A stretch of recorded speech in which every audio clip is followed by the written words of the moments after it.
The music throbbed through the dimly lit bar, vibrating against my skin like an unwelcome touch. Sweat clung to the back of my neck as I navigated through the crowd, balancing a tray of empty glasses that clinked with every careful step. My feet ached in the second-hand heels I'd bought from a thrift shop, the only pair I owned that looked nice enough for this upscale establishment. "Table 7 needs another round," Marco barked as I approached the bar, not bothering to look up from the drinks he was mixing. I nodded, though he wouldn't see it, and placed the tray down with a soft thud. The smell of alcohol and expensive cologne mingled in the air, making my head swim slightly. 6 more hours until my shift ended. 6 more hours of forced smiles and dodging, wandering hands. "You're new here." The voice cut through the noise like a blade, low and smooth. I turned to find myself staring at a man behind the bar, not Marco, who had disappeared somewhere into the back. This bartender was younger, maybe early 30s, with dark hair swept back from a face that belonged on magazine covers. His sleeves were rolled up to reveal forearms corded with lean muscle.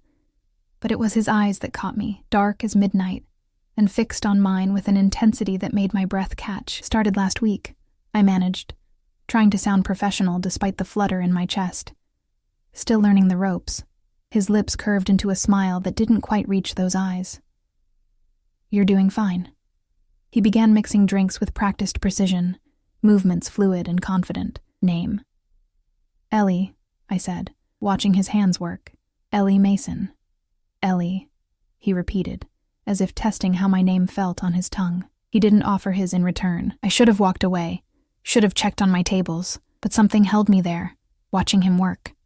Maybe it was the way the other staff seemed to give him a wide berth, or how the security guards by the door straightened when he glanced their way. "Your tables are waiting," he said finally, placing the last drink on my tray. Our fingers brushed, and a jolt of electricity shot up my arm. His skin was warm, his touch lingering a second too long. I mumbled a thank you and hurried away, feeling his eyes burning into my back. The night dragged on, a blur of drink orders and forced laughter. I caught glimpses of him throughout my shift, always watching, always with that same intensity. By midnight, my curiosity had gotten the better of me. "Who's the new bartender?" I asked Casey, another waitress who'd been working here longer. She frowned, glancing toward the bar. "What new bartender?" "The guy who was mixing drinks earlier." "Dark hair, expensive watch." Casey's face paled slightly. "That's not a bartender, Ellie. That's—" She stopped abruptly, shaking her head. "Just be careful, okay? Some men in this place. They're not what they seem." Before I could press her further, she hurried off to serve a group of businessmen who'd just arrived. I turned back toward the bar, but the mysterious non-bartender had vanished. By the time my shift ended at 3 a.m., my feet were screaming and my lower back ached from hours of carrying heavy trays. The club had mostly emptied, save for a few lingering patrons too drunk or too rich to care about the hour. I counted my tips in the back room, barely enough to cover this week's groceries, let alone make a dent in my mounting debt. The night air hit me like a slap when I stepped outside, cold and damp after the heated interior of the club. I pulled my thin jacket tighter around my shoulders, wishing I'd had the foresight to bring something warmer. The streets of Boston were eerily quiet at this hour, street lamps casting pools of yellow light on wet pavement. I'd missed the last bus, which meant another night of walking 20 blocks to my apartment in the cold. I hadn't gone more than a block when I heard footsteps behind me. Quick, purposeful. My heart rate spiked as I quickened my pace, clutching my purse closer. The city could be dangerous at this hour, especially for women walking alone. The footsteps accelerated. "Hey, wait up!" I recognized the voice instantly. Jimmy, one of our regulars. He spent most nights hitting on the waitresses and over-tipping when drunk. Tonight, he'd been particularly persistent, leaving his number on a napkin that I'd promptly thrown away. "I'm tired, Jimmy. Go home," I called over my shoulder, not slowing down. "Come on, just one drink. I know a place that's still open." His words slurred together, and I could smell the whiskey on his breath even from several feet away. I quickened my pace, but his hand suddenly gripped my arm, spinning me around. "Don't be like that," he said, his face too close to mine. "I've been watching you all night. Let go." I said firmly, trying to pull away. I'm not interested. His grip tightened painfully. Playing hard to get, huh?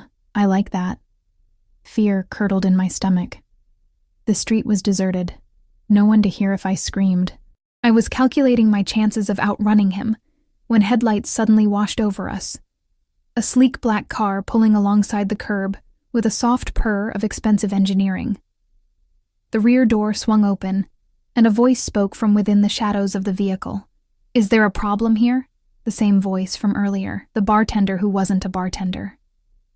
Jimmy's grip loosened slightly as he turned toward the interruption, annoyed. Mind your own business, pal. The lady and I... Get in the car, Ellie.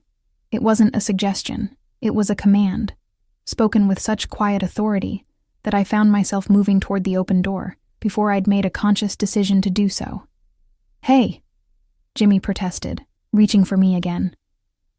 What happened next occurred so quickly I barely registered it. A large figure emerged from the front passenger seat, a broad-shouldered man with a buzz cut who moved with silent efficiency. Jimmy was suddenly on his knees, gasping, though I hadn't seen the bodyguard strike him. Get in, the voice from the car repeated, softer this time. I hesitated at the open door, peering into the dimly lit interior. The mysterious man from the bar sat inside, his features half hidden in shadow. Common sense screamed at me to run, that getting into strange cars with unknown men was exactly how women ended up on missing persons posters. I can just call a cab, I offered weakly. It's 3 a.m. in a rough neighborhood and you're being followed by a drunk who won't take no for an answer, he replied evenly. I'm offering you a safe ride home. Behind me, Jimmy was still on the ground, the bodyguard standing over him with a warning hand on his shoulder. Rain began to fall, fat drops that quickly soaked through my thin jacket. Hesitantly, I slid into the car's leather interior, the door closing behind me with a soft, expensive thunk. The interior smelled of leather and some subtle cologne, sandalwood maybe, with hints of amber. The man sat across from me, his features now visible in the dim lighting. He was even more handsome up close, with high cheekbones and a strong jaw dusted with perfect stubble. He wore a simple black suit that probably cost more than 3 months of my rent. Thank you, I said awkwardly as the car pulled away from the curb. But I could have handled it. His lips quirked in what might have been amusement. I'm sure you could have, Ellie Mason. The way he said my name sent a shiver down my spine, not entirely unpleasant. I realized I still didn't know his. You never told me who you are, I said, trying to keep my voice steady. Or why you were pretending to be a bartender. I wasn't pretending anything, you assumed. He studied me with those dark eyes that seemed to see right through me. And names have power, especially mine. The cryptic answer should have set off warning bells, but exhaustion had dulled my senses. Besides, there was something about him that made me feel strangely safe, despite all logic suggesting otherwise. Where do you live? He asked. I hesitated before giving my address in the rundown part of South Boston. If he was surprised by the neighborhood, he didn't show it. He simply nodded and pressed a button to speak to the driver. So, I ventured after a moment of silence, do you often give rides to random waitresses, Mr. Adriano? He offered finally. And no, I don't. Then why me? His gaze was penetrating, as if he were trying to solve a puzzle. You remind me of someone. Before I could ask who, the car slowed to a stop outside my apartment building, a dilapidated structure with peeling paint and security bars on the windows. Embarrassment washed over me as I imagined how it must look through his eyes. Thank you for the ride, I said quickly, reaching for the door handle. Wait. He pulled out a business card, plain white with just a phone number embossed in black. If you ever need anything, I took it hesitantly. Why would I need anything from you? Because life is unpredictable, Ellie Mason. And everyone eventually needs something. Our fingers brushed as I took the card, that same electric current shooting up my arm. I slipped it into my pocket, murmured another thank you, and escaped into the drizzling rain. It wasn't until I was safely inside my apartment, deadbolt locked behind me, that I realized I hadn't told him I was being followed tonight. Yet he'd shown up at exactly the right moment, as if he'd been watching me, as if he'd known. The next morning, I woke to pounding on my door. Bleary-eyed and still half asleep, I stumbled out of bed, wrapping myself in a threadbare robe. The insistent knocking continued as I peered through the peephole to see my landlord's reddened face. "Mason, open up." I reluctantly unlocked the door, opening it just enough to see him. "Mr. Finch, it's not even 9. "Where's my money?" he demanded, pushing the door wider. "You're 2 months behind, and I've been more than patient." My stomach sank. "I get paid next week. I can give you half then, and not good enough." His eyes narrowed. "I've got people lined up who can pay on time. Either you have the full amount by tomorrow, or you're out. But that's not legal. You have to give proper notice." He laughed, a harsh sound. "Sue me." "Oh, wait, you can't afford to. Tomorrow, Mason. All of it." The door slammed behind him, leaving me standing in the middle of my tiny apartment, panic rising in my throat. $6,000 by tomorrow. Impossible. I'd been struggling since losing my job at the accounting firm 3 months ago, after I'd reported my boss for cooking the books. They'd fired me instead of him, and I'd been blacklisted from every legitimate financial job in the city since. The bartending gig barely covered food and utilities. My savings were depleted, and my credit cards maxed out. I sank onto my second-hand couch, head in my hands, trying to think of a solution that didn't involve calling my ex-boyfriend Danny. He'd help, for a price I wasn't willing to pay. My fingers brushed against something in my robe pocket, the business card from last night. I pulled it out, staring at the elegant number. "Everyone eventually needs something," Adriano had said.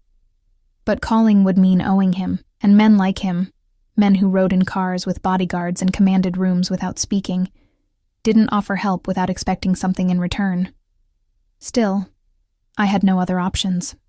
With trembling fingers, I picked up my phone and dialed. The phone rang 3 times before someone answered. "Yes?" A deep voice, not Adriano's. I hesitated, suddenly feeling foolish. I'm calling for Adriano. He gave me this number last night." A brief silence. "Your name?" "Ellie Mason." Another pause, the sound of muffled voices. Then Adriano was on the line, his voice sending an involuntary shiver down my spine. "Ellie." That was quick. I swallowed hard, pride warring with desperation. I wouldn't call if I had other options, I know. Something in his tone suggested he knew exactly why I was calling. "Tell me what you need." When I explained about the eviction, he was silent for so long I thought the call had dropped. $6,000, he finally said, voice neutral. "I can pay it back," I hurried to add. "I just need time to find a better job. I have a degree in finance, but I know who you are, Ellie Mason, 27 years old. Bachelor's in financial analysis from Northeastern. Fired from Donovan and Associates after reporting irregularities in their client accounts. Blacklisted by half the firms in Boston." My blood ran cold. "How do you—" "I make it my business to know things," he interrupted smoothly.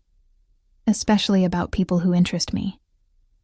"And why would I interest you?" I asked, trying to keep my voice steady despite the alarm bells ringing in my head. "As I said last night, you remind me of someone." He paused. "The money will be delivered this afternoon. You'll have a job interview on Monday at 10 a.m. Wear something professional." "Wait," I said quickly. "What's the catch? What do you want in return?" His soft chuckle sent goosebumps across my skin. "Let's just say you'll owe me a favor. Nothing illegal.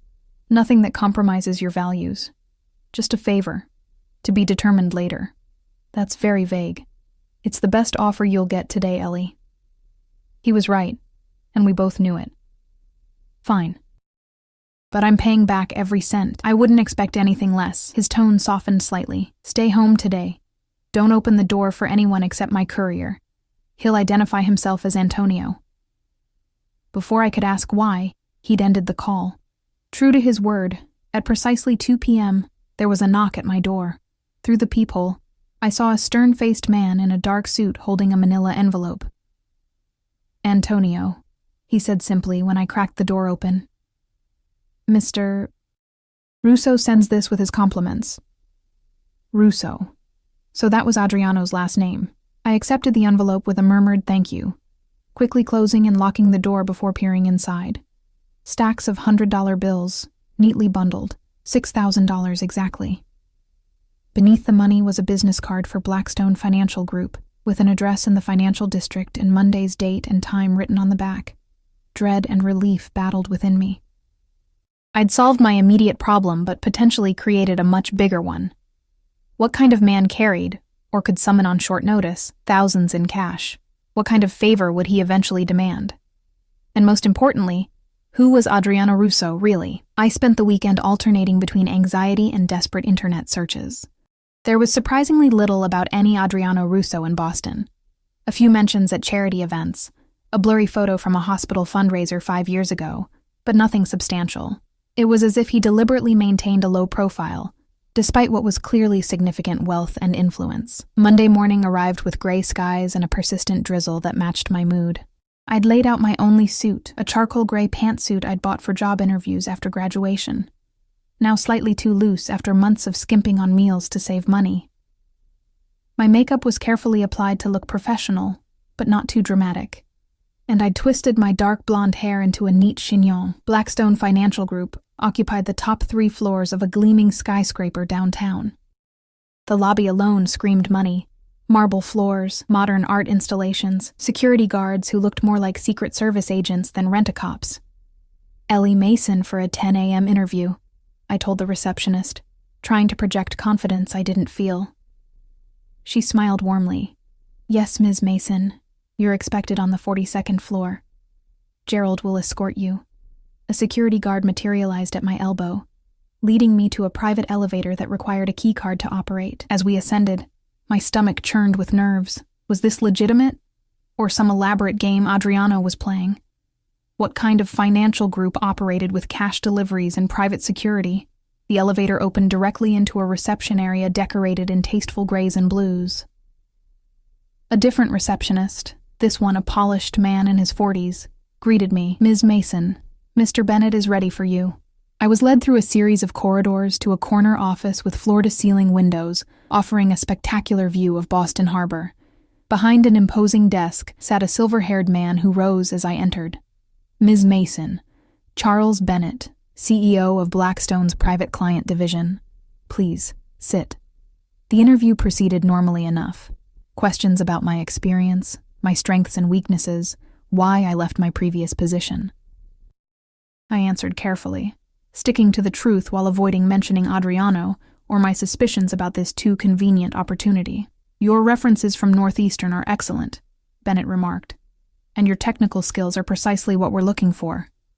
But I must address the elephant in the room, Donovan and Associates. I tensed. What about them? You accused Julian Donovan of fraudulent accounting practices, correct?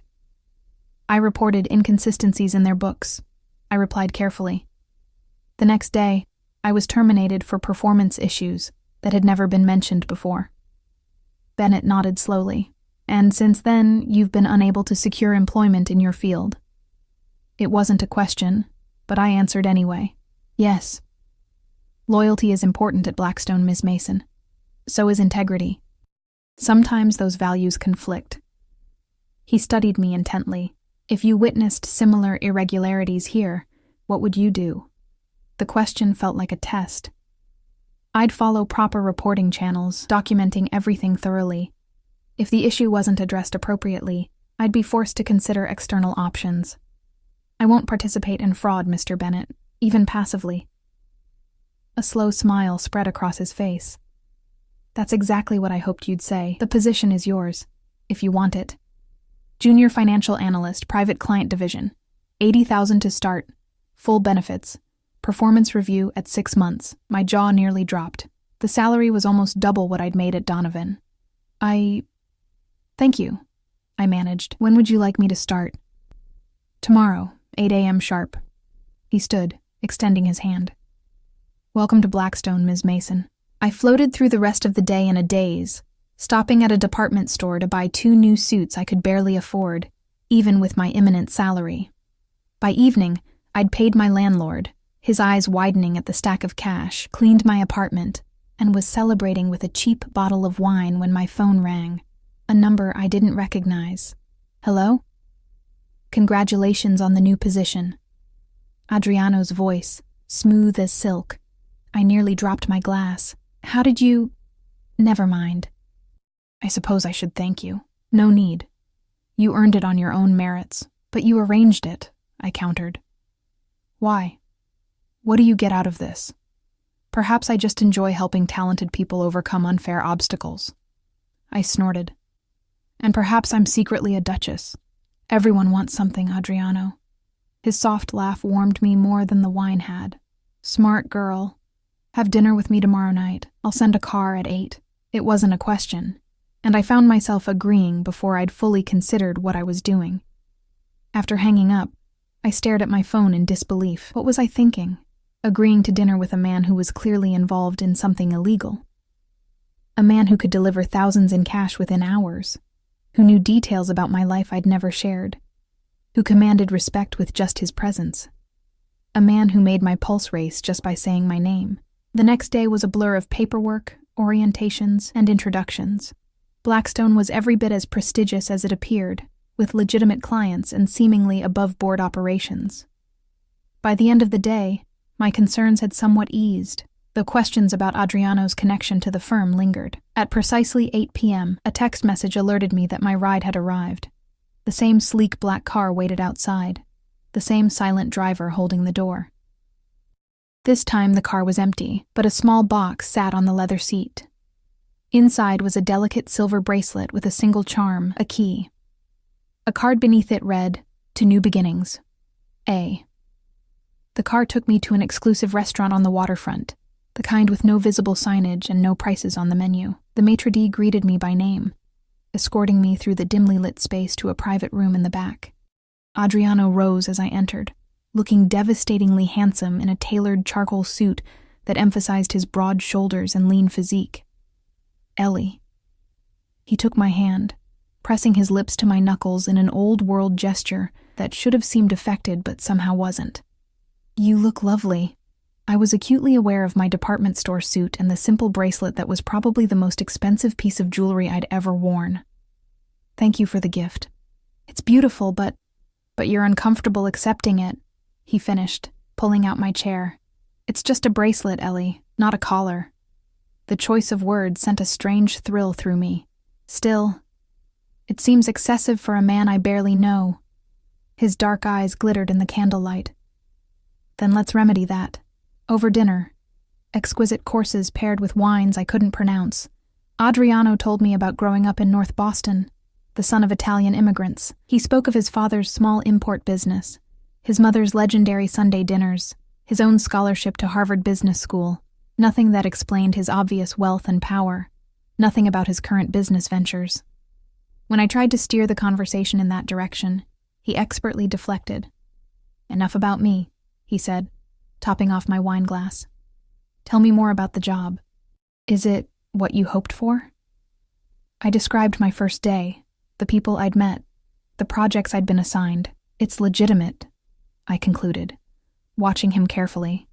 A real position with real responsibilities. Did you expect otherwise? I don't know what to expect from you, Adriano. You appear in my life like some fairy godfather. Solve my problems with a wave of your hand, and ask for nothing concrete in return. People don't do that without ulterior motives. He leaned forward, his gaze intense. What if my motive is simply you, Ellie? Then you're either lying or crazy, I replied bluntly. Men like you don't pursue women like me without reason. Men like me? One eyebrow arched. And what kind of man am I, exactly?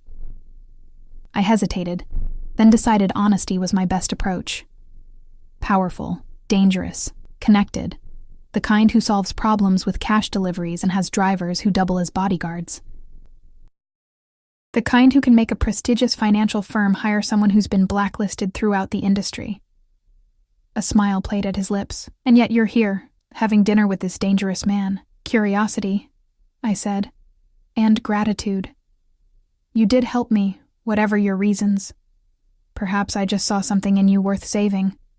The intensity in his gaze made my cheeks flush. I changed the subject, asking about the restaurant, the wine, anything to break the tension building between us. He allowed it, though his knowing smile suggested he was well aware of my discomfort. By the time dessert arrived, a decadent chocolate creation I was too full to do justice, I'd had enough wine to lower my guard slightly. When Adriano asked about my family, I found myself telling him about growing up in a small town outside Providence, my father's early death, my mother's struggle with depression that eventually led to her suicide during my sophomore year of college. "I'm sorry," he said, and the genuine compassion in his voice nearly undid me. "That explains a lot about you." "What does it explain?" "Your resilience, your determination to stand on your own." His fingers brushed mine across the table. "Your reluctance to trust." Something in his touch, combined with the wine and the emotional conversation, made me bold. "Who do you remind me of, Adriano? You said I reminded you of someone. Who?" A shadow crossed his face. "My sister, Sophia. She had your same spirit, your determination." I caught the past tense. "What happened to her?" "She died." His voice was flat. "Car accident 12 years ago." "I'm sorry." I echoed his earlier sentiment, turning my hand to squeeze his. "How old was she?" 22. Just finished college." His eyes met mine, filled with an emotion I couldn't name. "She would have been about your age now." The revelation hung between us, a possible explanation for his interest that was both innocent and somehow disappointing. Before I could respond, his phone vibrated. He checked it, his expression hardening. "I apologize, but something requires my attention." He stood, buttoning his jacket. "The car will take you home. Is everything okay? Nothing for you to worry about." He came around the table, bending to kiss my cheek. His lips lingered near my ear as he whispered, "Sweet dreams, Ellie Mason." Then he was gone, leaving me with a strange emptiness I couldn't explain. The driver appeared moments later to escort me to the car. As we pulled away from the restaurant, I caught a glimpse of Adriano in the parking lot, surrounded by 3 men in dark suits, his face a mask of cold fury that transformed him into someone I didn't recognize. For the first time, I felt a flicker of real fear about what I'd gotten myself into, and with whom. The next few weeks settled into a strange new rhythm.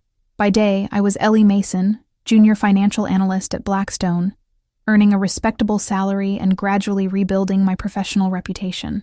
By night, I found myself increasingly drawn into Adriano's orbit. He called or texted almost daily, though sometimes days would pass with no contact. He sent flowers to my apartment, books he thought I'd enjoy, a cashmere sweater when the weather turned cold. We had dinner twice more at exclusive restaurants, each time in private rooms with discreet service. He never tried to kiss me beyond a chaste peck on the cheek, never pushed for more than conversation and company, yet the tension between us grew with each meeting, and I still had no idea what he really did for a living. My new colleague, Vivian, raised an eyebrow when a bouquet arrived at the office one afternoon. "Secret admirer?" she asked, peering at the elegant white roses. I tucked the card, bearing only the initial A, into my desk drawer. "Just a friend." "Must be some friend," she remarked. "Those are $50 each, minimum." Later, as we shared lunch in the break room, she leaned closer. "So, what's his name?" "Whose name?" She rolled her eyes. "The friend sending you small fortunes in flowers. The one you're suddenly unavailable for after work drinks because of. The reason you're smiling at your phone every 5 minutes." Heat crept up my neck. "Adriano," I admitted. "But it's not serious." Her fork clattered against her plate. "Adriano? As in Adriano Russo?" My stomach dropped. "You know him." Vivian glanced around nervously before lowering her voice. "Ellie, everyone in Boston finance knows Adriano Russo. Or knows of him, at least. And?" She hesitated. "Let's just say he's not someone you casually date. His family has connections. Old money. Old power. Old ways of handling problems." "What kind of connections?" I pressed, though I was beginning to suspect the answer. "The kind that made my Italian grandmother cross herself whenever their name was mentioned," she said grimly. "Look, I'm not saying the rumors are true, but if even half of them are, be careful, okay?" I nodded, my appetite gone. That night, I finally did what I should have done weeks ago. I searched for Russo Family Boston instead of just Adriano's name. The results were disturbing. Articles about suspected racketeering in the 1980s, a 1990s trial where 3 family associates were convicted while the patriarch, Antonio Russo, walked free. More recent pieces speculating about the family's legitimate businesses, real estate, import and export, financial consulting, serving as fronts for less savory enterprises. And there, in a 5-year-old article about the changing face of organized crime in Boston, was Adriano, described as the Harvard-educated heir apparent to the Russo Empire, who has ostensibly legitimized much of the family business while maintaining their iron grip on certain sectors of Boston's underground economy. My phone buzzed with a text from him. "Dinner tomorrow? There's someone I'd like you to meet." I stared at the message, my finger hovering over the reply button. The smart move would be to end this now, before I got any deeper. To tell him thank you for the job and the help, but that I wasn't comfortable with the relationship. Instead, I found myself typing, "What time?" The next evening, the now familiar car arrived at my apartment. This time, Adriano was inside, looking devastating in a black suit with a dark blue tie that matched his eyes. "You look troubled," he said as I settled across from him. I dressed carefully in a simple black dress, another recent purchase I couldn't really afford but felt necessary for these outings. "Just tired. Long day at work." His eyes narrowed slightly, but he didn't press. "I thought we'd have dinner at my home tonight. Is that acceptable?" Home, not a restaurant. The shift felt significant. "Who am I meeting?" "My father." The 2 words sent a chill down my spine. Antonio Russo, the patriarch, the man who'd allegedly built an empire through means I didn't want to contemplate. "Why?" I asked, unable to keep the apprehension from my voice. Adriano's hand found mine, his thumb tracing circles on my palm. "Because you're important to me, and he's important to me. It's just dinner, Ellie." But we both knew it wasn't just anything. Meeting his father meant this, whatever this was, had progressed to something more serious. Something with implications I wasn't sure I was ready to face. The car wound through the city and into the affluent suburbs, eventually turning onto a private road that led to an imposing stone mansion set back behind ornate iron gates. Security cameras tracked our progress up the long driveway, and I glimpsed men patrolling the grounds with what looked suspiciously like concealed weapons. "Home sweet home?" I asked, trying to mask my nervousness with humor. Adriano's lips quirked. "One of them. I have an apartment downtown for work nights." The house was as impressive inside as out. Soaring ceilings, marble floors, priceless artwork. A butler took my coat, and a maid appeared with a tray of champagne flutes. Adriano guided me through the grand foyer with a hand at the small of my back, the warmth of his touch both reassuring and unsettling. We entered a formal living room where an elderly man sat in a leather wingback chair. Despite his age, he had to be in his late 70s. Antonio Russo exuded strength and authority. His silver hair was impeccably styled, his suit custom-tailored to his still-fit frame. He rose as we entered, dark eyes, so like his son's, assessing me with calculated interest. "So, this is the girl," he said, his accent more pronounced than Adriano's. "Come closer. Let me look at you." I stepped forward, fighting the urge to curtsy or bow. His scrutiny was palpable as he circled me slowly. "Beautiful," he pronounced finally. "Smart, too, from what my son tells me. And brave, to stand up to those thieves at Donovan." "Thank you, sir," I managed, unsure how else to respond. He waved a hand. "Call me Antonio. We don't stand on ceremony in this family." His emphasis on the word family sent a tremor through me.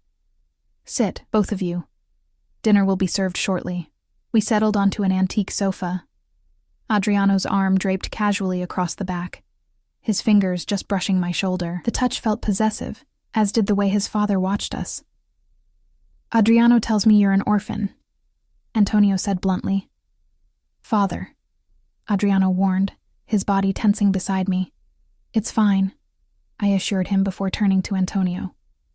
"Yes, my parents are both deceased. My father when I was young, my mother in college." Antonio nodded sympathetically. "Family is everything, Ms. Mason, everything. When we lose our blood ties, we must create new ones, yes? I suppose." I agreed cautiously. Adriano has been alone too long, focused on business, always business. He fixed his son with a pointed look, 34 years old, and what does he have to show for it? Money, power, respect, yes, but no wife, no children to carry on our name. I shifted uncomfortably, feeling caught in a conversation that had clearly been ongoing long before I entered the picture. Perhaps we could discuss something else, Adriano suggested tightly. Antonio ignored him. You're what, 27? Still young enough to give him strong sons. My jaw dropped at the archaic statement. Before I could form a response, a servant appeared to announce dinner. The dining room was equally impressive, with a table that could seat 20, but was set for just the three of us. Course after course of traditional Italian cuisine arrived, accompanied by wines that probably cost more than my monthly rent. Throughout the meal, Antonio questioned me about my background, my career ambitions, my views on family and loyalty. It felt more like an interrogation than conversation. And what do you know about our family business, Ms. Mason? He asked as dessert was served. I hesitated, looking at Adriano, who watched me carefully. Not much, I admitted. I know you're involved in real estate, imports, and finance. Among other things, Antonio agreed with a thin smile. We have diverse interests. But at our core, we are simply a family protecting what is ours. Sometimes that requires unconventional methods. Adriano set down his wineglass with deliberate care. Father, she should know what she's getting involved with. Antonio interrupted sharply. No good comes from secrets between family. We're not family, I pointed out, though my voice lacked conviction. Antonio's eyes glittered. Not yet. After dinner, Antonio excused himself, claiming fatigue, though I suspected he wanted to give us privacy. Adriano led me through the house to a solarium overlooking the extensive grounds, now lit by subtle landscape lighting. I apologize for my father, he said, pouring us each a glass of aged bourbon from a crystal decanter. He's from a different generation, with different expectations. About women? Or about your choice of companion? I accepted the drink, needing its warmth. Both. He settled beside me on a plush love seat. Though he's right about one thing, I have been alone too long. I took a long sip, savoring the burn. Adriano, I need to ask you something, and I need you to be honest. His expression grew guarded. Ask. The Russo family, your father, you... I struggled to find the right words.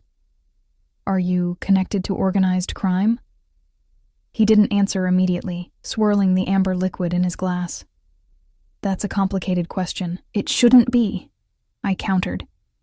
Either you are or you aren't. My grandfather came to this country with nothing, he began slowly. He built something, a network, a business, a family, by whatever means necessary in a time and place that offered few legitimate opportunities to Italian immigrants. My father expanded that empire, walking the line between the old ways and the new, and I... He paused, meeting my eyes. I've worked to legitimize what can be legitimized, to modernize what can be modernized. That's not an answer. It's the most honest one I can give. He set his glass down, turning to face me fully. My family has power in this city, Ellie. That power comes with responsibilities, expectations, and yes, complications. But I've never killed anyone. I don't deal drugs or run prostitution rings. I don't extort innocent businesses. But you have people who do those things for you, I guessed. His jaw tightened. I protect what's mine. Sometimes that requires force, or the threat of it. And what am I to you? Another acquisition to protect? A broodmare for your dynasty, as your father implied? Anger flashed in his eyes. Is that what you think? I don't know what to think, I admitted, my voice cracking slightly. You appear in my life like some dark guardian angel, solve all my problems, shower me with gifts and attention. Now I'm meeting your father and hearing hints about becoming family. It's moving too fast, and I don't even know who you really are. He moved closer, his hand cupping my cheek with surprising gentleness. I am exactly who you think I am, Ellie. A man with too much power and too little happiness. A man who saw something in you. Your spirit, your integrity, your refusal to be broken by the world, and wanted it for himself. Is that so hard to believe? Yes, I whispered, though I leaned into his touch despite myself. Men like you don't fall for women like me without reason. You keep saying that. His thumb traced my lower lip, sending shivers down my spine. What kind of woman do you think you are? Ordinary. Damaged. Poor. I see a woman of extraordinary courage and principle, a woman who deserves far better than life has given her. His face was inches from mine now, his voice a low rumble that I felt more than heard. A woman I haven't been able to stop thinking about since the moment I saw her. I should have pulled away, should have remembered all the warning signs, all the red flags. Instead, I closed the distance between us, pressing my lips to his in a kiss that started gentle but quickly blazed into something more consuming.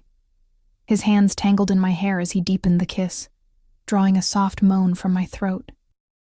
Mine found their way inside his jacket, feeling the solid warmth of him through his shirt. There was nothing tentative in the way he kissed.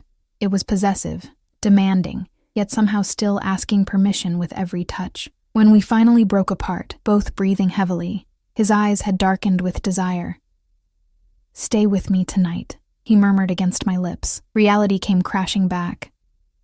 I pressed a hand against his chest, creating space between us. I can't. It's too much. Too fast. Disappointment flashed across his face, but he nodded, leaning back. I understand. Do you? I searched his eyes. Because I'm not sure I do. What is this, Adriano? What do you want from me? Everything, he said simply. But I'll take whatever you're willing to give. The raw honesty in his voice undid me. I surged forward again, capturing his mouth in another kiss, this one more desperate than the last. His arms wrapped around me, pulling me onto his lap as his lips traveled down my neck. Adriano, I gasped, threading my fingers through his hair. I still need time to understand what this means, what I'm getting involved in. He pulled back, studying my face with an intensity that made my heart race. Take all the time you need. But know this, Ellie Mason. I protect what's mine, and from the moment I saw you, I've considered you mine. The possessive statement should have alarmed me. Instead, it sent a thrill of excitement through my body, a dangerous warmth pooling low in my belly. This man, this dangerous, powerful, complex man, wanted me. Not as a toy or a trophy, but as something essential. I'm not yours, I said, needing to assert some independence even as my body betrayed me by melting against him. I don't belong to anyone, not yet.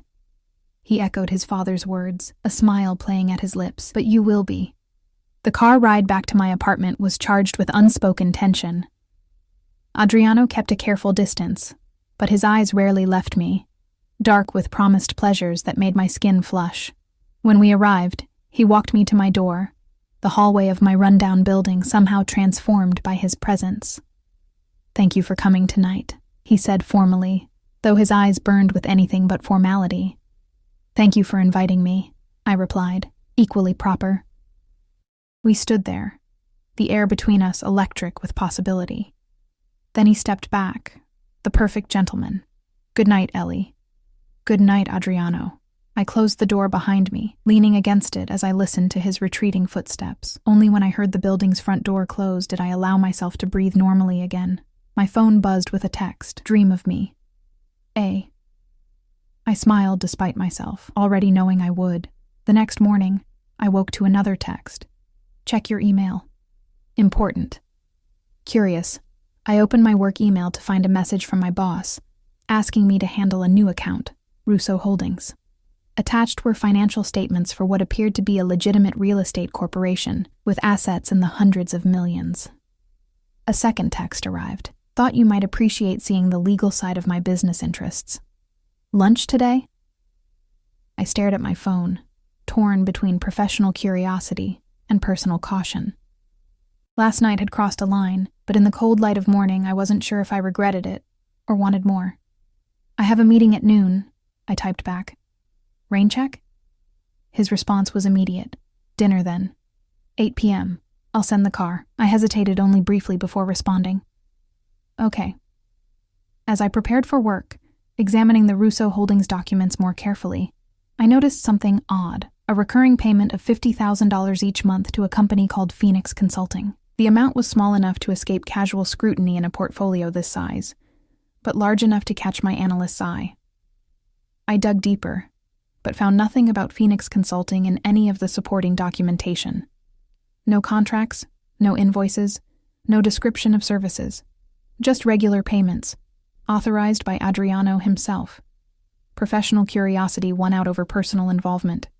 I flagged the item for discussion, adding it to my list of questions about the account. By the time I left the office that evening, my nerves were frayed from a day spent analyzing Adriano's business empire. Most of it appeared legitimate: high-end real estate developments, import businesses specializing in Italian wines and luxury goods, investment portfolios diversified across multiple sectors. But there were other elements that raised red flags: cash-intensive businesses like nightclubs and restaurants with suspiciously high profit margins, consulting fees to vaguely named companies, real estate holdings in areas known for criminal activity. I was so lost in thought that I almost missed the black sedan parked across from my building. Not Adriano's usual car, but similar.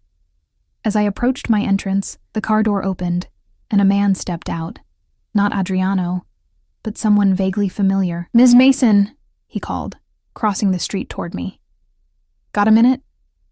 Recognition clicked. Jimmy, the drunk from the club who had accosted me the night I met Adriano. Only he didn't look drunk now. He looked frighteningly sober and purposeful. I froze, keys clutched in my hand like a makeshift weapon. "What do you want?" Jimmy smiled, a cold expression that didn't reach his eyes. "Just a friendly conversation, Ms. Mason. I don't think we have anything to discuss." I edged toward my building entrance. "Oh, but we do." He moved to block my path, maintaining a carefully non-threatening distance. "Specifically, your new boyfriend." My pulse quickened. "I don't know what you're talking about." "Adriano Russo." He pronounced the name with careful emphasis. "Boston's most eligible bachelor, and most dangerous crime boss." I kept my expression neutral despite the cold dread spreading through me. "I really need to go." "You have no idea what you're getting into," Jimmy continued, his tone almost conversational. "The Russos aren't just wealthy businessmen. They're killers, extortionists, loan sharks, and you are?" I interrupted, finding courage in anger. He reached into his jacket, producing a badge. "Detective James Moretti, Boston Police Department, Organized Crime Division." The revelation hit me like a physical blow. Not a drunk harassing a waitress that night, but an undercover cop. And Adriano had known exactly who he was. "I'm investigating the Russo family," he continued, replacing his badge. "Have been for years, and now you've landed right in the middle of their world." "I'm not in the middle of anything," I insisted. "I barely know Adriano." Moretti's eyebrow arched skeptically. "Meeting the family patriarch for dinner? That's more than barely knowing in their world. That's being vetted for marriage." My cheeks flushed. "You're having me followed?" "We've had the Russos under surveillance for months," he corrected. "You just happened to enter the picture, but now that you're here, maybe you can help us."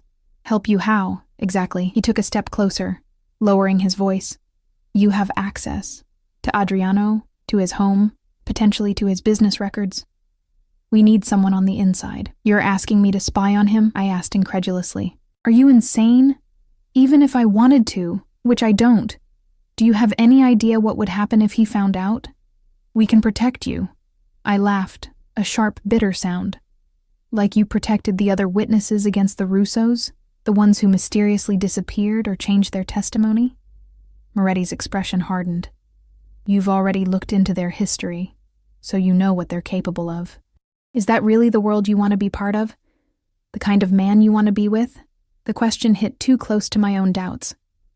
"I need to go," I repeated, pushing past him toward my door. "Think about it," he called after me. "For your own sake. You've been given a second chance at a legitimate career. Don't throw it away for a man who will either get you killed or turn you into an accessory to his crimes." I slammed the door behind me, hands shaking as I engaged the deadbolt. My apartment suddenly felt small and exposed. If the police were watching me, who else might be? Was Adriano having me followed too? The thought sent a chill down my spine. I paced my small living room, mind racing. I should cancel dinner. Should cut ties completely. Maybe even leave Boston. Start over somewhere new. But where would I go? How would I survive? And most troubling, why did the thought of never seeing Adriano again hurt more than it should? My phone buzzed with a text. Car will arrive in 30 minutes. Looking forward to seeing you. A. I stared at the screen, paralyzed with indecision. Then, almost mechanically, I moved to the bathroom to shower and prepare, as if my body had made the decision my mind couldn't. 29 minutes later, I was waiting outside my building, dressed in a simple blue dress that brought out my eyes. I'd left my hair loose the way Adriano seemed to prefer it, applied minimal makeup, and wore only the bracelet he'd given me as jewelry. The car arrived exactly on time. Adriano himself stepping out to greet me instead of sending a driver.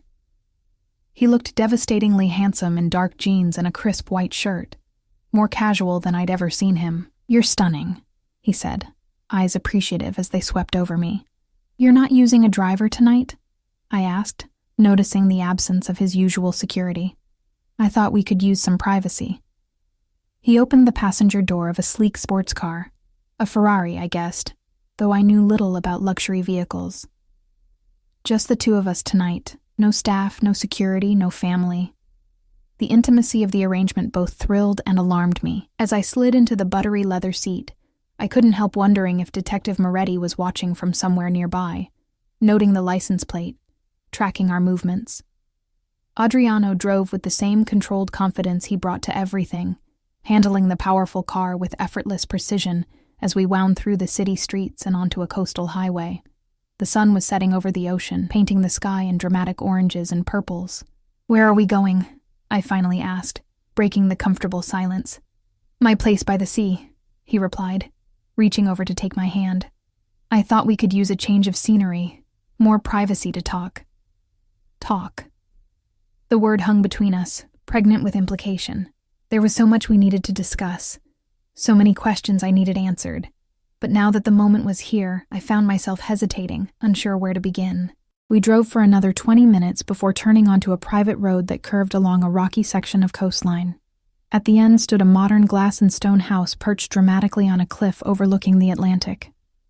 Unlike the family mansion, there were no visible security measures, no patrolling guards, just breathtaking architecture blending seamlessly with the natural landscape. "This is yours?"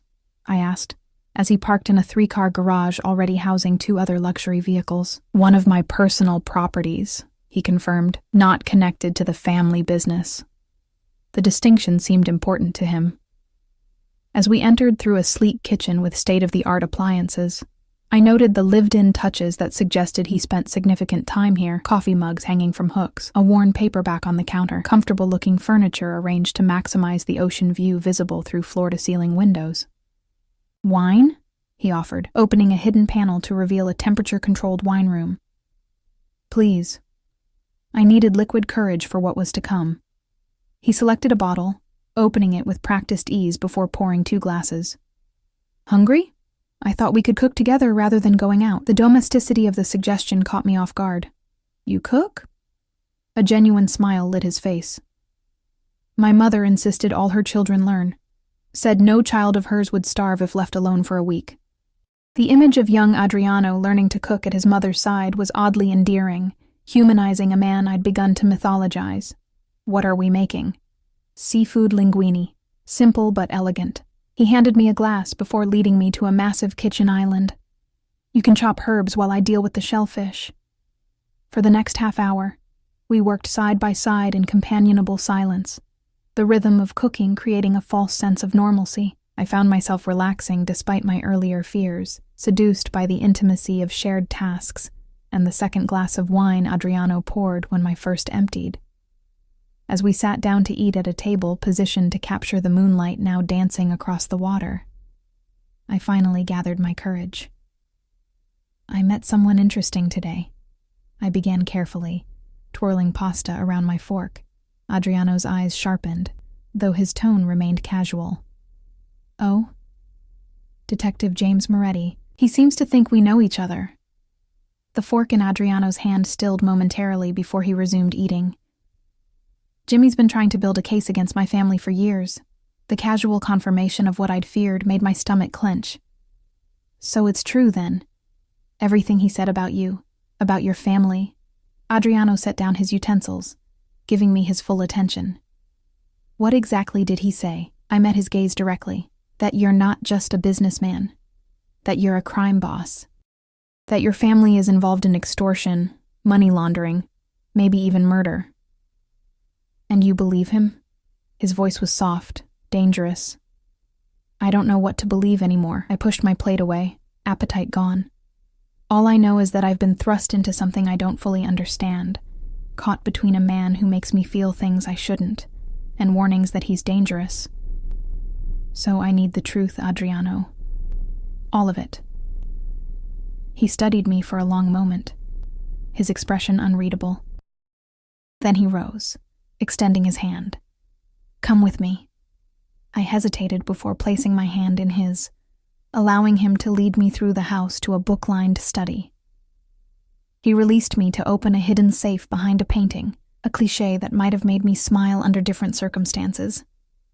From within, he removed a thick folder, which he placed on the desk between us. My family has operated in Boston for 3 generations, he began, his voice steady. Yes, much of that operation was outside the law. My grandfather smuggled alcohol during Prohibition. My father expanded into protection rackets, gambling, loan sharking, traditional organized crime activities. He opened the folder, revealing photographs, documents, newspaper clippings spanning decades. When I took over 10 years ago, I began legitimizing our enterprises. Real estate, import, export, financial services, all genuine businesses now, though some were built with money that wasn't originally clean. And the not-so-legitimate aspects? I pressed. His jaw tightened. We still protect what's ours. We still have arrangements with certain businesses in certain neighborhoods. We still solve problems that can't be solved through conventional channels. Have you killed people? The blunt question hung in the air between us. Adriano didn't flinch. I've given orders that resulted in deaths. Yes, always of people who threatened my family, my business, or those under my protection. His eyes held mine, unflinching. I don't apologize for it. I should have been repulsed, should have walked out immediately. Instead, I found myself asking, and Detective Moretti, is he a threat? He's ambitious, but ultimately harmless. He's been trying to build a RICO case against us for years, but lacks sufficient evidence. A cold smile curved his lips. We make sure of that. By intimidating witnesses? Bribing officials? By being careful, he corrected. And yes, sometimes by ensuring potential problems disappear. The casual admission sent a chill through me. Why are you telling me all this? Aren't you afraid I'll go straight to Moretti with this conversation? No. His certainty was absolute. Because you understand loyalty, Ellie. You understand that sometimes the law and justice aren't the same thing, and because you feel what's between us as strongly as I do. He moved around the desk, closing the distance between us. Moretti approached you because he thinks you're my weakness. Perhaps you are. But you're also my strength because you see me, all of me. And you're still here. His hand cupped my cheek, thumb brushing across my lower lip. Tell me I'm wrong. I should have pulled away, should have denied the magnetic pull between us, should have remembered who and what he was. Instead, I surged forward, capturing his mouth in a desperate kiss that held all my confusion, all my fear, and all my undeniable desire. He responded instantly, arms wrapping around me as he backed me against the bookshelf, his body pressing into mine with delicious pressure. Tell me to stop, he murmured against my neck, hands sliding down to grip my hips. If this isn't what you want, if I'm not what you want, tell me now. I can't, I gasped as his teeth grazed my pulse point. God help me, I can't. With a growl, he lifted me, my legs wrapping instinctively around his waist as he carried me from the study. We barely made it to the bedroom, shedding clothes between desperate kisses and whispered confessions. When he finally laid me on his bed, both of us naked and breathless, he paused, hovering above me. "Be sure, Ellie," he warned, voice rough with restraint. "Because once you're mine, I'll never let you go." The possessiveness in his words should have frightened me. Instead, it ignited something primal within me.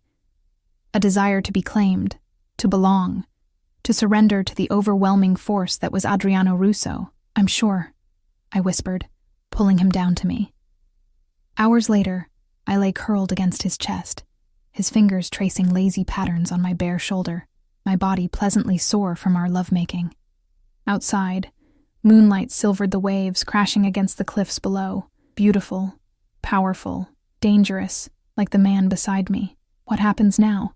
I asked softly, not wanting to break the peaceful moment, but needing to know. "Now you're mine," he replied simply, pressing a kiss to my temple, "and I protect what's mine. And Moretti? Don't worry about him." His voice hardened slightly. "He won't approach you again." The implication sent a ripple of unease through me. "Don't hurt him, Adriano. He's just doing his job. As long as he stays away from you, he has nothing to fear." His arm tightened around me possessively. "But he should know better than to touch what belongs to me." I propped myself up on an elbow, looking down at his beautiful face. "I don't belong to you." A slow smile spread across his lips. "Your body says otherwise." His hand slid down my bare back to cup my bottom. "As does the fact that you're still here, even knowing what you know." He was right, and we both knew it. Despite everything, the warnings, the revelations, the danger, I had made my choice. I had crossed a line that couldn't be uncrossed. "I need to keep my job," I said, changing topics slightly. "I need my own life, my own identity outside of this." I gestured between us. "Of course." He nodded seriously. "I admire your independence, your principles. I would never ask you to compromise them. And I need to know you won't use me to launder money or hide illegal activities." I held his gaze firmly. "I won't compromise my professional ethics even for you." Instead of anger, respect flashed in his eyes. "Agreed. Blackstone is legitimate, and your role there will remain above reproach. I give you my word." "Your word as a crime boss?" I couldn't help the sardonic question. "My word as a man in love," he replied softly. The declaration stunned me into silence. Love? We'd known each other barely 2 months, yet as I searched his face, I saw nothing but sincerity in his dark eyes. "That's fast," I managed finally. "When you know, you know." He shrugged, seemingly untroubled by my lack of reciprocation. "My family has always loved deeply and instantly. It's both our greatest strength and our greatest weakness." I laid my head back on his chest, listening to the steady beat of his heart. "I need time, Adriano. This is all a lot to process. Take all the time you need." His fingers resumed their gentle exploration of my skin. "But sleep here tonight, with me." It wasn't a question, but neither was it a command, just a wish, spoken softly into the darkness. I nodded against his chest, already drifting toward sleep, lulled by his warmth and the rhythmic sound of waves breaking against the shore. I woke to sunlight streaming through floor-to-ceiling windows and the smell of coffee. Adriano was gone from the bed, but his robe lay draped across the foot, an implicit invitation. I slipped it on, the silk caressing my skin as I padded through the house, following the aroma to the kitchen.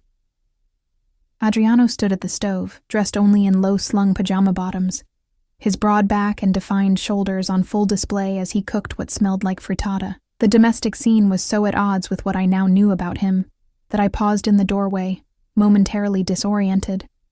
"Stop overthinking," he said without turning around. "I can hear the gears in your head from here." "How did you—" "I always know when you enter a room."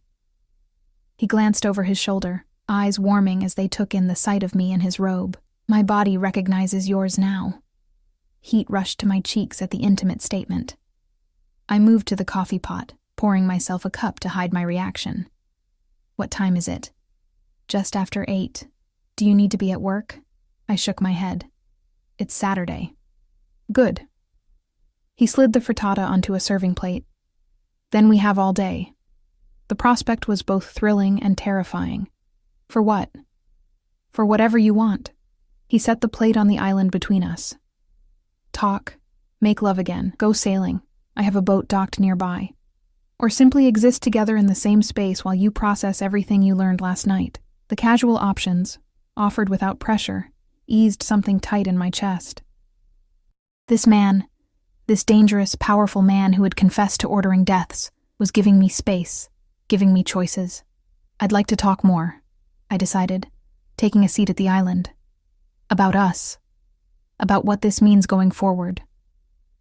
He nodded, serving me a portion of the frittata before taking his own. Ask me anything. If I stay with you, if we do this, what does it mean for me?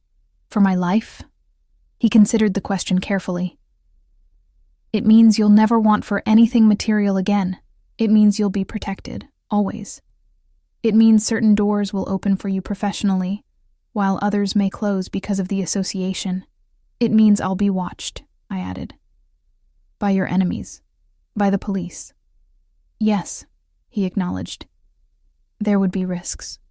I won't pretend otherwise, but I would do everything in my power to keep those risks from touching you directly. I took a bite of the frittata, delicious of course, while contemplating his answer. And what would you expect from me in return? Besides the obvious. I gestured vaguely at the bedroom. A smile played at his lips. The obvious is certainly a perk I intend to enjoy thoroughly and often.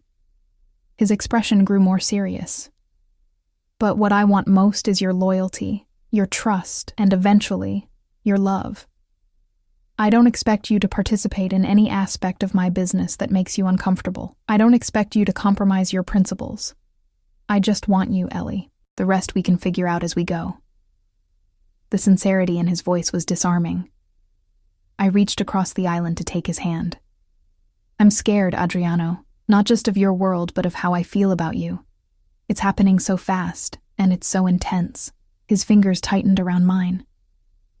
I know. But that intensity, that's how you know it's real. We spent the day together, talking, swimming in his heated infinity pool, walking along the private beach below the house. With each hour that passed, I found myself relaxing more into his presence, into this strange new reality where I was falling in love with a man who straddled the worlds of legitimate business and organized crime. By Sunday evening, when he drove me back to my apartment, we had reached an understanding of sorts. We would continue seeing each other, but discreetly. I would maintain my job at Blackstone, and he would respect the boundaries I'd established regarding his business dealings. Most importantly, he promised not to overwhelm me with the speed and intensity that came naturally to him. I'll try to court you properly, he'd said with a wry smile as we stood at my door. Like a normal man would. You could never be normal, I'd replied, rising on tiptoes to kiss him goodbye. For the next 2 weeks, he kept his word. Flowers arrived at my apartment, not my office. We had dinner at out-of-the-way restaurants where we wouldn't be recognized. He called or texted daily but didn't smother me with constant attention. By all appearances, we were a normal couple in the early stages of dating, except for the armed driver who now picked me up and dropped me off at work each day. Except for the subtle security detail I occasionally glimpsed following me when I went shopping or met friends for coffee. Except for the way other people reacted when they saw us together. The nervous deference, the averted eyes, the hushed whispers. I was adapting to this new normal when Detective Moretti appeared again, waiting outside my building one evening as I returned from grocery shopping. Ms. Mason. He greeted me, falling into step beside me. We need to talk. I kept walking, heart pounding. I have nothing to say to you. Maybe not, but I have something to say to you. His voice was urgent. You're in danger. That made me pause. From who? From the company you're keeping. He glanced around nervously. Look, I know you've gotten involved with Russo. I know it's probably too late to talk you out of it. But you should know what happened to the last woman he got serious about. A cold feeling settled in my stomach. What are you talking about? Her name was Sofia Conti. 5 years ago, she was dating Adriano. Things got serious. Family dinners, weekend trips, the whole routine. Then she disappeared. Police reports said she left town suddenly, but nobody's heard from her since. Sofia. The name of his sister, who died 12 years ago. You're lying. Am I? Moretti produced a photograph from his jacket. A beautiful young woman with dark hair and olive skin, smiling at the camera. "This is Sofia. Look familiar?" I stared at the photo, confusion washing over me. The woman did look vaguely familiar, similar to me in coloring and build, though with darker features, similar to how Adriano had described his sister. "He told you she was his sister, didn't he?" Moretti pressed, seeing my reaction. "That's his pattern, Ellie. He finds women who remind him of Sofia, women he can control, women who need his help. Then when they get too close, when they learn too much, they vanish." "That's ridiculous," I said. But my voice lacked conviction. If that were true, why hasn't he been arrested? Because he's careful. Because he has half the city in his pocket. Because no bodies have ever been found.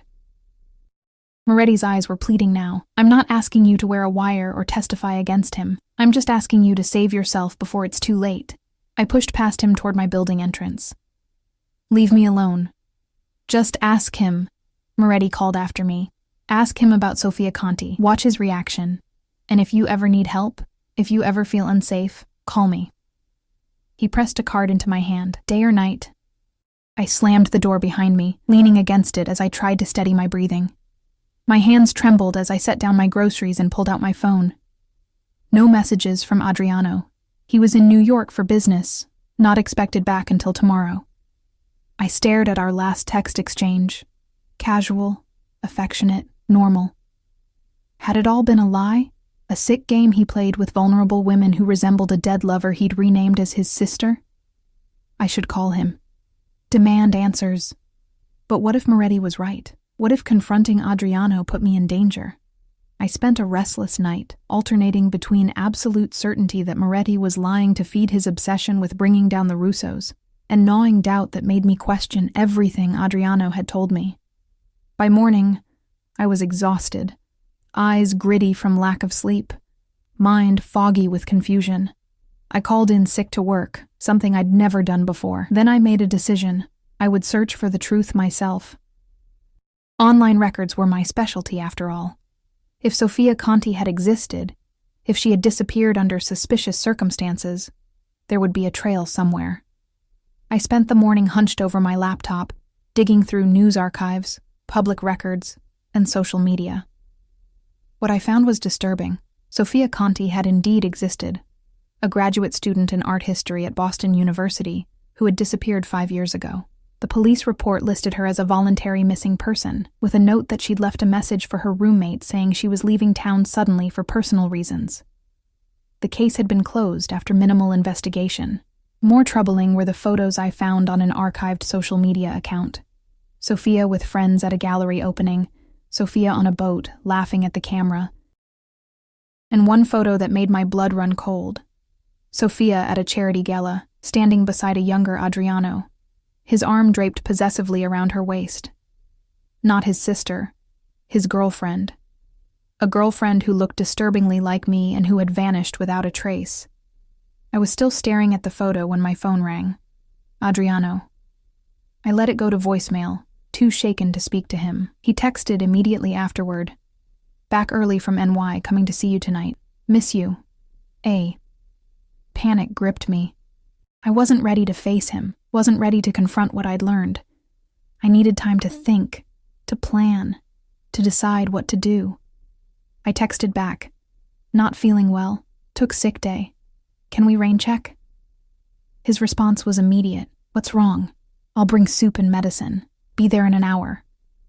The thought of him in my apartment, where I couldn't escape, where evidence of my research was scattered across my laptop, terrified me. I typed quickly. "No, just need to sleep. Call you tomorrow." 3 dots appeared as he typed, disappeared, then appeared again. Finally, "Something's wrong. Tell me." I stared at the screen, heart pounding. He knew me too well already. I tried for normalcy. "Just a bad cold. Don't want to get you sick before your big meeting tomorrow." A long pause. Then, "Ellie, you've never lied to me before. Don't start now. What's happened?" My fingers hovered over the keyboard. Should I confront him? Ask about Sofia Conti? Demand explanations for the lies? Before I could decide, a knock sounded at my door. I froze. eyes darting to the security chain I'd thankfully engaged. Through the peephole, I saw Antonio, Adriano's courier. "Ms. Mason," he called through the door. "Mr. Russo sent me to check on you." "I'm fine," I called back, voice higher than normal. "Just sleeping. Please tell him I'll call tomorrow." A pause. "He'd like to speak with you directly, Ms. Mason." "He's concerned." My phone buzzed with another text. "Let Antonio in. Please." The control, the surveillance, the pressure. Suddenly it all felt suffocating. "I'll call Adriano later," I insisted. "I need to rest now." More shuffling in the hallway, then Antonio's voice again, lower this time as he spoke into what I assumed was a phone. I couldn't make out the words. My own phone rang again. Adriano. This time I answered. "What's going on?" His voice was tense. "Why won't you let Antonio in?" "Because I don't want visitors right now," I said, striving for firmness despite my racing heart. "I told you I'm sick. You're lying." His tone was flat, certain. "Something's happened. Someone's spoken to you." The accuracy of his guess sent a chill down my spine. "Why would you think that?" "Because you've never shut me out before." A pause. "Was it Moretti? What did he tell you?" The direct question caught me off guard. "How did you—" "My security detail saw him approach you last night. They didn't intervene because you seemed to be handling it." His voice hardened. "What lies did he feed you, Ellie?" "Were they lies?"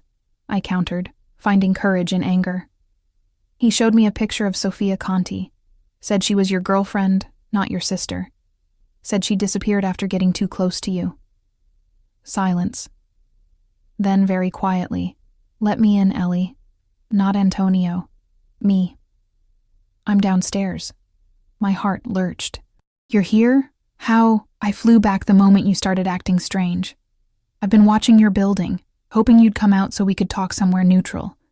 But since you won't—" He sighed. "Please, let me explain in person. If you don't like what I have to say, I'll leave and never bother you again." I hesitated, weighing my options. If I refused, would he force his way in? If I agreed, was I putting myself in danger? But if he'd wanted to hurt me, he'd had plenty of opportunities already. "Fine," I said finally.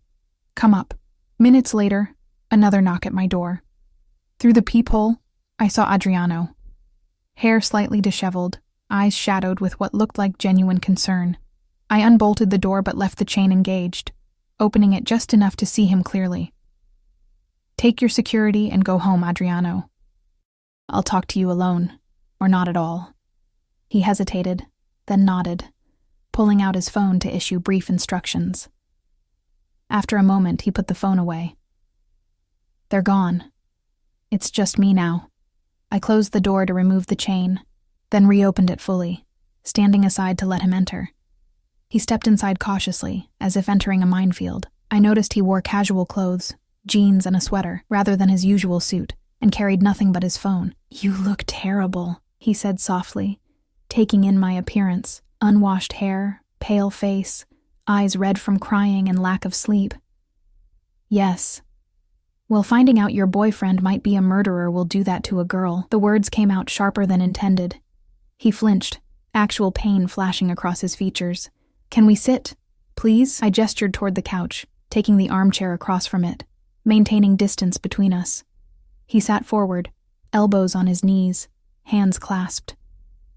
"Sofia Conti was my girlfriend 5 years ago," he began without preamble. "We met at a gallery opening. She was beautiful, passionate about art, completely unimpressed by my money or my name.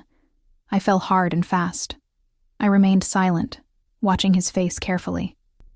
She did resemble my sister somewhat, same coloring, similar features. Maybe that attracted me initially, I don't know. But she wasn't a replacement for Sofia Russo. She was her own person, and I loved her for herself. What happened to her?" I asked, voice barely above a whisper. Pain clouded his eyes. "She discovered things about my business, things I hadn't told her. She found documents in my office one night when I was out. When I came home, she confronted me, threatened to go to the police." My breath caught. And I begged her not to. Told her I loved her, that I was working to legitimize everything, that she just needed to give me time. His voice roughened with emotion. She agreed to think about it, said she needed a few days. The next morning, she was gone, left a note saying she couldn't live with what she knew, that she was leaving Boston and starting over somewhere new. Did you kill her? The blunt question hung in the air between us. No. His eyes met mine, unwavering. I loved her.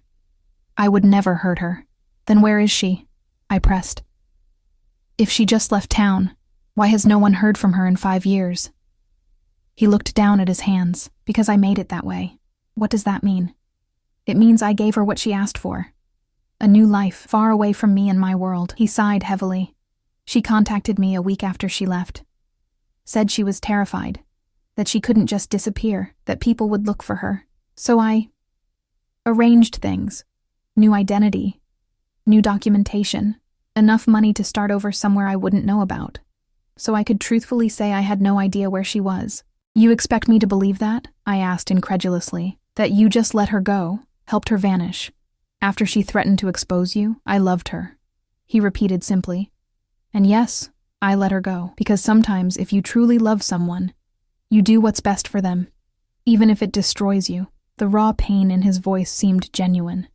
But then, he'd be an expert at manipulation, wouldn't he? Prove it, I challenged. His eyebrow arched. How? Show me she's alive, that she's out there somewhere, living her new life. He shook his head. I can't. I told you. I arranged everything so that I wouldn't know her location or new identity. It was safer that way for both of us. Convenient, I muttered. It's the truth. He leaned forward, eyes intense.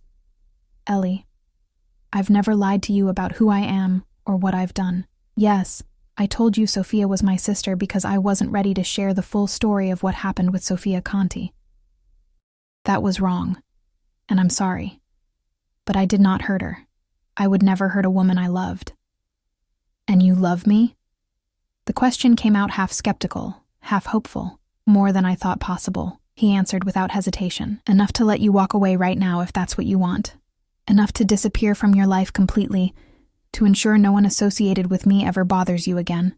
I studied his face, the genuine anguish in his eyes, the tension in his jaw, the way his hands gripped each other so tightly his knuckles had whitened.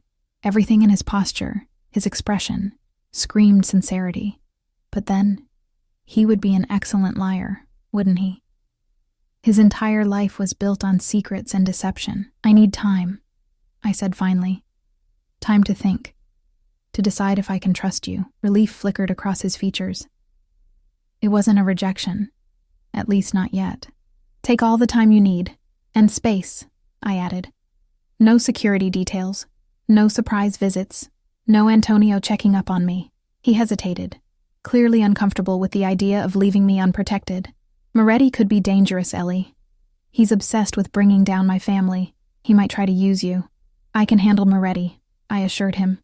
I just need normal for a little while. Adriano nodded slowly. 1 week. Give me your word you'll contact me if anything happens, if you feel threatened or unsafe in any way. And after a week, we talk again. Regardless of your decision. It was a reasonable request. Agreed. He stood, clearly reluctant to leave but respecting my wishes. At the door, he paused, turning back to me with naked vulnerability in his eyes. For what it's worth, I've never felt about anyone the way I feel about you, not even Sophia. Then he was gone, the door closing softly behind him. The week that followed was the longest of my life. I threw myself into work, stayed late at the office, kept my head down. No flowers arrived, no texts appeared on my phone. No black sedans followed me home. Adriano was honoring our agreement to the letter. I missed him with an intensity that shocked me. By day 5, I'd made my decision. I spent hours drafting and redrafting a text to him, trying to find the right words. In the end, I went with simplicity. I choose to believe you, not because I'm certain, but because I want to be with you enough to take the risk. But there need to be rules going forward. Complete honesty. No more half-truths. And I want proof Sophia Conti is alive. His response came within minutes. Dinner tonight? My place downtown. 8 p.m. I'll send a car, but only if you're comfortable. And Ellie, thank you for your faith in me. I won't betray it. I texted back a simple yes and spent the next few hours in a state of nervous anticipation, changing outfits 3 times before settling on a simple black dress that made me feel confident. When the car arrived, I was ready, resolve strengthening with each mile we drove. Adriano's downtown apartment occupied the entire top floor of a luxury high-rise, with panoramic views of the city through walls of glass. He opened the door himself, looking as nervous as I felt, dressed in dark slacks and a blue shirt that brought out the warmth in his olive skin. "You came," he said, relief evident in his voice. "I came," I confirmed, stepping inside. The apartment was minimalist but warm. Leather furniture, modern art, a state-of-the-art kitchen visible through an archway. On the dining table, dinner was already laid out, a simple meal of pasta and salad, 2 glasses of wine poured and waiting. "Before we eat," he said, leading me not to the table but to a sleek desk in the corner where a laptop sat open. "I have something to show you." He pulled out the chair for me, then leaned over to type a complex password. A folder opened, revealing a single video file. "This was delivered to me yesterday, through channels so secure even I don't know their origin. Watch." He clicked play, then stepped back, giving me space. On screen, a woman appeared. Older than in the photos I'd seen, her once dark hair now lighter. Cut in a different style, but unmistakably Sofia Conti. She held up a newspaper dated 3 days ago, then spoke. "I'm alive and well, living the life I chose. I asked for freedom, and Adriano gave it to me, at great personal cost to himself. Whatever you think of him, whatever you've heard, know this. He is a man of his word. He promised me safety and anonymity, and he's kept that promise for 5 years. I'm only breaking it now because he said someone important to him needs reassurance." She smiled sadly. "Be wiser than I was. If you love him, really love him, don't run. Stay, and help him become the man he's trying to be." The video ended, the screen going black. I sat in stunned silence, processing what I'd just seen. It could be faked, of course. Technology made almost anything possible. But something in her eyes, in the specific details she'd mentioned, rang true. "How did you find her?" I asked finally. "I didn't." Adriano moved to stand beside me. "I put out word through trusted intermediaries that I needed proof of life. No location or identity revealed. This arrived yesterday. I don't know where she is, who she's become. I just know she's alive and apparently well." I rose from the chair, turning to face him. "And if I asked you to let me go, like you let her go? To give me a new identity, a new life somewhere far away?" Pain flashed across his features, but his voice remained steady. "I would do it, if that's what you truly wanted. And if I asked you to leave your family business? To walk away from all of it?" This time he hesitated. "I've been working toward that goal for years. Legitimizing what can be legitimized, distancing myself from the rest. But it's complicated, Ellie. There are obligations, responsibilities. To your family," I finished for him. "I understand that. But if we're going to be together, I need to know there's an endgame, that someday we can just be Adriano and Ellie, without all the danger and secrecy and moral compromise." Hope dawned in his eyes. "You're staying?" I stepped closer, resting my hands on his chest, feeling his heart race beneath my palm. "I'm staying, with conditions." "Name them," he said immediately. "Complete honesty between us. No more secrets, no more lies, even by omission." I held his gaze steadily. "I keep my job, my independence. You keep working toward legitimacy, with a clear timeline and plan. And..." I took a deep breath. "If we have children someday, they never become involved in anything illegal. Ever." His hands came up to frame my face, thumbs stroking my cheekbones. "Children?" he asked softly, a smile playing at his lips. "You're thinking that far ahead?" "I'm a financial analyst," I reminded him. "Long-term planning is what I do." He laughed, the sound warming me from the inside out. "All your conditions are not only acceptable, but exactly what I want too. Especially the children part." "I'm serious, Adriano," I pressed. "This won't be easy. There will be times I'll question everything, times I'll be afraid, Times I'll wonder if I've made a terrible mistake, and I'll be there through all of it, proving to you every day that you haven't." His expression grew serious. "I love you, Ellie Mason. I've spent my life protecting and expanding what my family built, but none of it means anything without someone to share it with. Someone who sees me, all of me, and chooses to stay anyway." I rose on tiptoes, pressing my lips to his in a kiss that held all my lingering fears, all my cautious hope, and all the love I could no longer deny. "I choose you," I whispered against his mouth. "God help me, I choose you." His arms wrapped around me, lifting me off my feet as he deepened the kiss, pouring all his passion and promise into the connection between us. When we finally broke apart, both breathless, he rested his forehead against mine. "Thank you for giving me a chance to be the man you deserve," he murmured. "Thank you for being honest, even when the truth was ugly," I replied, hands linked behind his neck. We had dinner that night, eventually, talking and planning and dreaming until the city lights below us dimmed and the first hints of dawn appeared on the horizon. We spoke of a future where the Russo name meant legitimate business, philanthropy, respect earned through honest means. We acknowledged the challenges, the danger, the difficult road ahead. But as I drifted to sleep in his arms, I felt something I hadn't experienced since before my parents died, a sense of belonging, of safety, of home. I had kissed a man I thought was just a handsome bartender, only to discover he was a mafia boss with a complicated past and dangerous present, and somehow, against all logic and common sense, it turned out to be the best mistake I ever made. 3 years later, as I stand beside Adriano at the grand opening of the Russo Foundation for Children of Incarcerated Parents, our infant daughter sleeping peacefully against my shoulder, I know I made the right choice.